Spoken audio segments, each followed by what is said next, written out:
Der kan være mange grunde til at søge ny bolig. Tag for eksempel denne børnefamilie, der netop har fået andet barn og har brug for noget større at bo i.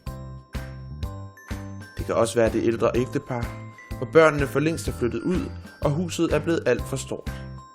Eller denne unge mand, der skal starte på universitetet og vil finde en lejlighed i byen. De fleste vil i denne situation gå til en ejendomsmægler for at få hjælp.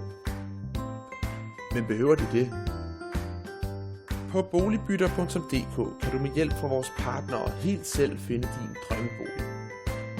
Her kan du slippe for salæret ved selv at sælge eller købe din bolig.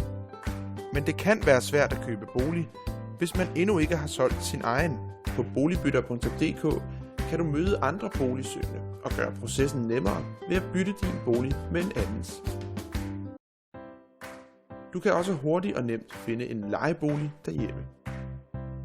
På den måde kan børnefamilien hurtigt få mere plads at bevæge sig på. Og det ældre ægtepar kan nyde, at de igen kan overskue boligens kvadratmeter.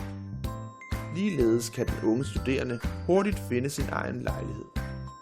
For kun 149 kroner får du adgang til boligbytter.dk i et halvt år.